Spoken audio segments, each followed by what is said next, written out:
BNP নেতাদের অভিযোগ, শ্রমিকদের অধিকার রক্ষায় ব্যর্থ সরকার। উন্নয়নের নামে হচ্ছে লুটপাট।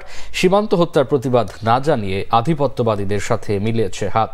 মহান মে দিবসে জাতীয় প্রেস ক্লাবের সামনে শ্রমজীবী মানুষের সাথে মাঝে পানি, স্যালাইন বিতরণ করেছে ঢাকায় সেনবাগ জাতীয়তাবাদী ফোরাম। অনুষ্ঠানে বিএনপি চেয়ারপারসনের উপদেষ্টা জয়নুল আবদিন ফারুক অভিযোগ করেন, ভোট চুরির ইতিহাস তৈরি করেছে আওয়ামী লীগ সরকার। শিক্ষা খাতে দুর্নীতি, বিদ্যুৎ ও জ্বালানির মূল্য বৃদ্ধির সমালোচনা করেন তিনি। বলেন, জনগণের সরকার কখনোই গণবিরোধী সিদ্ধান্ত নিতে পারে না, তাই নির্দলীয় সরকারের অধীনে নির্বাচনের কোনো বিকল্প নেই বলে মনে করেন জয়নুল আবদিন ফারুক। এই সরকার চিন্তা করে কোথায় লুট করা যায়।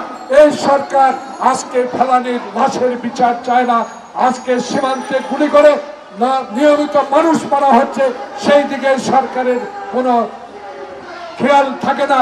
এই সরকারের খেয়াল থাকে একটাই, কি করে আধিপত্যবাদ বিচার, আধিপত্যবাদ যারা আজকে এই দেশে প্রয়োগ করবে তাদেরকে বন্ধু ভেবে বাংলাদেশকে তিস্তার পানির হিস্সা থেকে আজকে তারা প্রত্যাহার করে নিয়েছে পানি।